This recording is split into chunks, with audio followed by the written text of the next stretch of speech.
जय जगन्नाथ सांग मैंने वेलकम करुचे आज एक फ्रेश वीडियो को। तो चलतु आज डेरी न करके आज के प्रश्न आलोचना करबा। तो आज प्रथम प्रश्नटी अच्छी कहले देखी सांग मैंने विश्वर सबुठारु बड़ जीव किए अटे।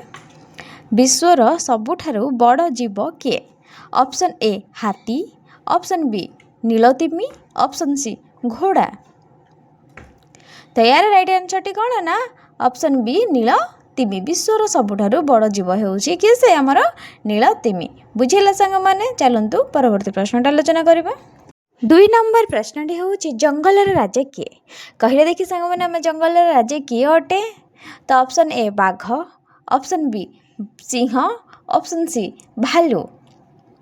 तो यार राइट आंसर टी कौन अटे ना ऑप्शन बी सिंह। तो हम जंगलर राजा अटे कि से सिंह। तो चलतु परवर्ती प्रश्न आलोचना कर जिकी क्वेश्चन बहुत जेनरल नॉलेज प्राय छोट आरंभ कर बड़ पर्यंत समस्त निहाती दरकार ए प्रश्न उत्तर। तो चलतु आलोचना डेरी न करके चल परवर्ती प्रश्न आलोचना करबा।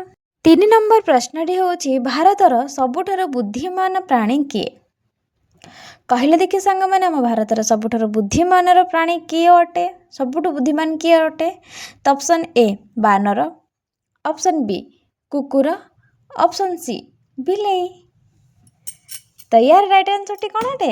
तो यार राइट आंसर टी होछि ऑप्शन ए बानर। तो भारतर सबुठारु बुद्धिमान प्राणी होछि के से ना बानर। 4 नंबर प्रश्नटी होछि एक सिंह थिबा गंडमुर्ग केउंठी अधिका देखा जाए? भला भाबरे सुनते प्रश्नटी ना एक सिंह थिबा गंडमुर्ग केउंठी अधिका देखा जाए? Option A Assam, option B Odisha, option C Kerala. तो यार राइट आंसर होची ऑप्शन ए आसाम। तो कोठी गंडमुर्ग देखा पड़े? आसाम रे। बुझेला चलंतु परवर्ती प्रश्न आलोचना करबा।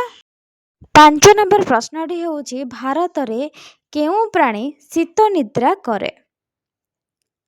तो केउ प्राणी? ऑप्शन ए भालू, ऑप्शन बी बाघ, ऑप्शन सी चीता।